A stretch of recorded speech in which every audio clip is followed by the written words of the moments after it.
सुलह हुदैबिया का एक पॉइंट ये था कि मुसलमान और काफिरों के दरमियान 10 साल तक कोई लड़ाई नहीं होगी। इससे मुसलमानों को बहुत टाइम मिला तो उन्होंने इस्लाम की दावत देना शुरू कर दी। इस्लाम कबूल करने के बाद सहाबा की जिंदगी बाकी अरबिया से बहुत ही ज्यादा अलग हो चुकी थी, जिससे अरब के लोग बहुत ही ज्यादा इंप्रेस होते थे। फिर धीरे धीरे मक्का के बहुत सारे लोग इस्लाम कबूल करने लगे। इन सब में मक्का के बहुत ही ज्यादा इंपॉर्टेंट लोग हजरत खालिद बिन वलीद और अमर बिन आस भी थे। और हुजूर ने फरमाया सहाबा से कि ये कोई मामूली आदमी नहीं है, खालिद इब्ने वलीद कोई मामूली इंसान नहीं है, अमर इब्न आस कोई मामूली आदमी नहीं। हजरत खालिद बिन वलीद के लिए इस्लाम कबूल करना बहुत ही मुश्किल था, क्योंकि कुरान में वलीद बिन मुगरा, जो कि खालिद बिन वलीद के वालिद थे, उनके बारे में कुरान में बहुत ही ज्यादा सख्त अल्फाज यूज किए गए थे। और अरब में खानदान स्पेशली बाप की इज्जत सबसे ज्यादा इंपॉर्टेंट होती है। फिर भी खालिद बिन वलीद ने अपने खानदान और अपने वालिद के खिलाफ जाकर इस्लाम कबूल कर लिया। धीरे धीरे इस्लाम फैलने लगा और रसूलुल्लाह सल्लल्लाहु अलैहि वसल्लम ने एक एम्बेसडर को रोमन एम्पायर की तरफ भेजा, लेकिन उस एम्बेसडर को कस्सानी किंगडम ने बहुत ही ज्यादा बुरी तरीके से कत्ल कर दिया। ये तस्सानी किंगडम अरब और रोमन एम्पायर के एकदम बीच में था, और ये तस्सानी नहीं, किंगडम रोमन एम्पायर का ही एक वैसल स्टेट था। कस्सानी किंगडम का इस एम्बेसडर को मारना जंग का ऐलान करने के बराबर था। और उस टाइम ही नहीं, बल्कि आज भी एम्बेसडर को कत्ल करना सबसे बड़े क्राइम में से एक है। रसूलुल्लाह सल्लल्लाहु अलैहि वसल्लम को जब पता चला तो उन्होंने 3000 की फौज जमा की और रोमन एम्पायर पर हमला करने की तैयारी शुरू कर दी। ये 3000 की फौज मुसलमानों की आज तक की सबसे बड़ी फौज थी। इससे पहले मुसलमान आज तक इतनी बड़ी फौज नहीं बना पाए थे। और रोमन एम्पायर आज से कुछ साल पहले पर्शियन एम्पायर से बहुत ही खतरनाक जंग जीत चुकी थी। रोमन और पर्शियन एम्पायर उस जमाने के दो बड़े सुपर पावर्स थे। जैसे आज अमेरिका और चाइना है, और इस जंग में कौन जीतेगा ये कुरान ने इस जंग के पहले ही बता दिया था। ये रोमन एम्पायर का पीक दौर था। इससे पहले अरबों ने कभी भी रोमन एम्पायर पर हमला नहीं किया था, और रोमन एम्पायर पर जंग करना बिल्कुल सुसाइड समझा जाता था। जब अरबों को पता चला कि सिर्फ 3000 मुसलमान रोमन एम्पायर पर हमला कर रहे हैं, तो उन्होंने सहाबा का बहुत ही ज्यादा मजाक उड़ाया और कहा कि इन 3000 में से एक भी बंदा जिंदा लौटकर नहीं आएगा। और रोमन एम्पायर इसके बाद मदीना पर हमला करके मुसलमानों को पूरी तरह से खत्म कर देगा। रसूलुल्लाह सल्लल्लाहु अलैहि वसल्लम ने इस फौज का लीडर ज़ैद बिन हरसा को बनाया था, और बाकी फौज को बताया कि अगर ज़ैद बिन हरसा शहीद हो जाए तो तुम्हारा अगला लीडर जाफर बिन अबी तालिब होगा, जो कि हजरत अली रजी अल्लाह ताला अन्हो के भाई थे। और कहा कि अगर ये भी शहीद हो जाएं तो तुम्हारा अगला लीडर अब्दुल्लाह बिन रवा होगा। और इनसे कहा कि उस जगह पर जाओ जहां उन्होंने हमारे एम्बेसडर को कत्ल किया था, और इन्हें इस्लाम की दावत दो। अगर ये इस्लाम कबूल ना करें, सिर्फ तभी इनसे लड़ाई करना। और एक बात याद रखना कि बच्चों और बूढ़ों और उनकी औरतों को कोई नुकसान नहीं होना चाहिए।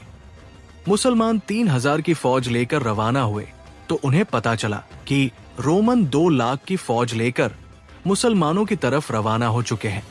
3000 वर्सेस 2 लाख। आपको अंदाजा होगा कि इनके बीच कितना बड़ा डिफरेंस था। यह है मुसलमानों की 3000 की फौज, और इसके सामने ये है 2 लाख की फौज। मुसलमानों की फौज ने सोचा कि हमें अभी इंतजार करना चाहिए मदीना से आने वाले लोगों का। लेकिन इनके तीसरे जनरल अब्दुल्ला इब्ने रवा ने कहा कि या तो हम इस लड़ाई को फतह करेंगे या फिर शहीद हो जाएंगे, लेकिन हमारे पास छोड़कर जाने वाला कोई ऑप्शन नहीं है। और यहां मुसलमानों ने एक जबरदस्त प्लान बनाया। हजरत खालिद ने कहा था, रोमियो से तुम अपने तादाद पर ना जाना, अपने असला पर ना जाना जान लो। तुम्हारा मुकाबला आज उस कौम से है जिसे मौत उतनी ही अजीज है जितनी तुम्हें जिंदगी अजीज है। इस जगह को छोड़कर जहां लड़ाई होनी थी पीछे हटे और इन दो पहाड़ों के बीच में चले गए।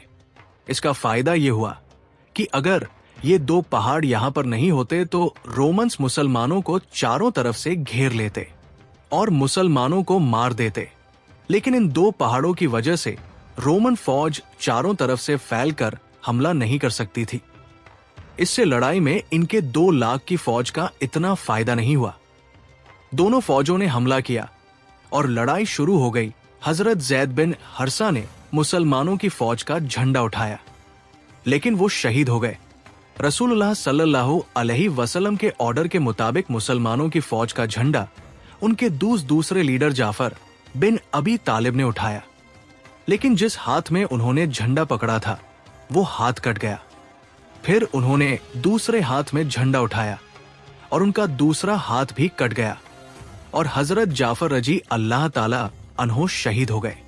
जंग के बाद इनके शरीर पर 50 तलवारों के निशान मिले और उनमें से एक भी निशान पीठ पर नहीं था, सारे निशान सीने में थे।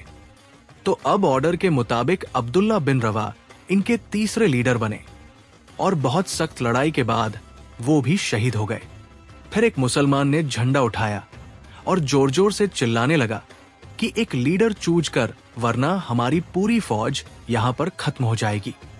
ये जंग मदीना से 1000 किलोमीटर दूर हो रही थी, लेकिन मदीने में रसूलुल्लाह सल्लल्लाहु अलैहि वसल्लम ने मुसलमानों को पहले ही बता दिया था कि सबसे पहले जैद ने झंडा उठाया था और वह शहीद कर दिए गए। उसके बाद जाफर ने झंडा उठाया और वो भी शहीद कर दिए गए और उसके बाद अब्दुल्लाह बिन रहा ने झंडा उठाया और वो भी शहीद कर दिए गए।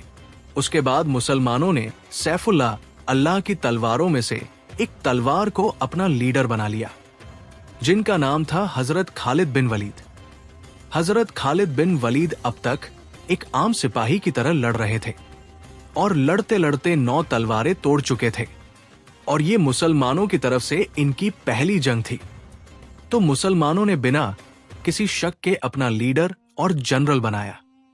हजरत खालिद बिन वलीद रजी अल्लाह ताला अन्हो को पता था कि रोमन्स को इस जंग में हराना इम्पॉसिबल है और अगर मुसलमान ये जंग छोड़कर चले गए तो रोमन्स मुसलमानों को बहुत ही ज्यादा कमजोर समझेंगे और मदीना पर हमला कर देंगे।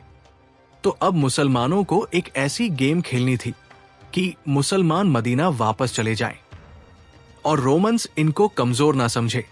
तो हजरत खालिद बिन वलीद ने लेफ्ट वालों को राइट किया और पीछे वालों को आगे कर दिया। फिर अगले दिन जब जंग शुरू हुई तो पहाड़ों से धुआं उठने लगा और कुछ ड्रम्स की आवाजें आना शुरू हो गई।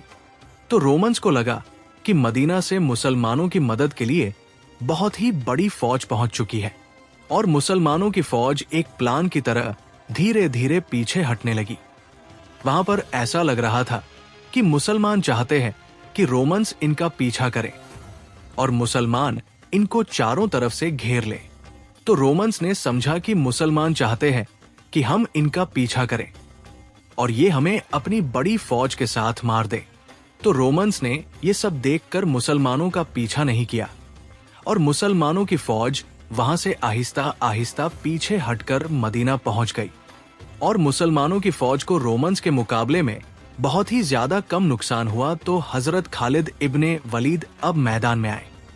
उन्होंने खुद कमान संभाली और बड़ी हिकमत अमली से लश्कर को बचाकर निकाल कर ले आए।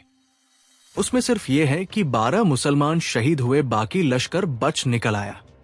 ये बहुत बड़ी कामयाबी थी। मदीना वालों ने सोचा कि ये फौज कहीं जंग से भाग कर तो नहीं आई।